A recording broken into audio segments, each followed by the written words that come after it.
തീർച്ചയായിട്ടും ഈ invest Kerala global summit ഒരു തുടക്കം തന്നെയാണ്. പക്ഷെ ഞാൻ കാണുന്നത് ഇതിപ്പം നമ്മൾ പെട്ടെന്ന് ഒരു പുതിയ ഒരു കാര്യമല്ല ഇപ്പോൾ ഇവിടെ നടക്കുന്നത്.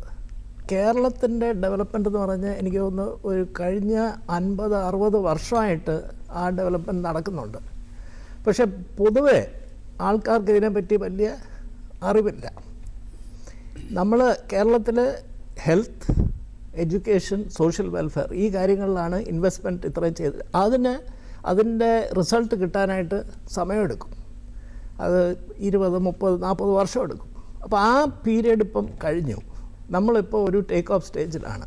ഇൻവെസ്റ്റ് കേരള ഗ്ലോബൽ സമ്മിറ്റ് ഉണ്ടായ ഗുണം എനിക്ക് തോന്നുന്നു കേരളീയർക്ക് തന്നെ, നമുക്ക് മലയാളികൾക്ക് തന്നെ ഒരു അവയർനെസ് വന്നിട്ടുണ്ട്. ഇവിടെ ബിസിനസ് ഉണ്ട്, ബിസിനസ് നടക്കുന്നുണ്ട്. വളരെ നല്ല രീതിയിൽ പലരും പല മേഖലയിലും ബിസിനസ് ചെയ്യുന്നുണ്ട്. അതിനുള്ള സാധ്യത വളരെ കൂടുതലാണ്. ഇവിടെ ഒരു നല്ല സ്റ്റാർട്ടപ്പ് ഇക്കോസിസ്റ്റം വളരുന്നുണ്ട്. ഈ വക കാര്യങ്ങൾ എനിക്ക് തോന്നുന്നു മീഡിയയിലും പൊതുവേ ഉള്ള നമ്മുടെ ചർച്ചയിലും അധികം ആരും സംസാരിക്കാറില്ല. അതിനെക്കുറിച്ച് ഒരു നല്ല പബ്ലിസിറ്റി, ഒരു അവയർനെസ് ഈ ഇൻവെസ്റ്റ് കേരള ഗ്ലോബൽ സമ്മിറ്റിലൂടെ എനിക്ക് തോന്നുന്നു പൊതുവെ ആൾക്കാർക്ക് ഒരു അറിവ് വന്നിട്ടുണ്ട്. അതുതന്നെ ആണെന്ന് തോന്നുന്നു എനിക്ക് തോന്നുന്നു ഏറ്റവും വലിയ നേട്ടം ഈ ഇൻവെസ്റ്റ് കേരള ഗ്ലോബൽ സമ്മിറ്റിൽ.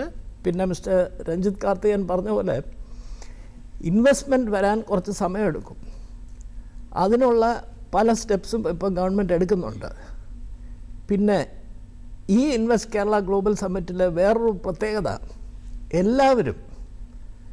എല്ലാ പൊളിറ്റിക്കൽ പാർട്ടീസും ഒരുമിച്ച്, സെൻട്രൽ ഗവൺമെൻറ് ആയാലും കേരളത്തിലെ റൂളിംഗ് പാർട്ടി ആയാലും ഇവിടുത്തെ ഓപ്പോസിഷൻ എല്ലാവരും കൂടെ ഒരുമിച്ച് വന്ന് ഒരു വോയിസോടെ ഇതിനെ സപ്പോർട്ട് ചെയ്തിട്ടുണ്ട്. അതുതന്നെ വലിയൊരു നേട്ടമാണ്.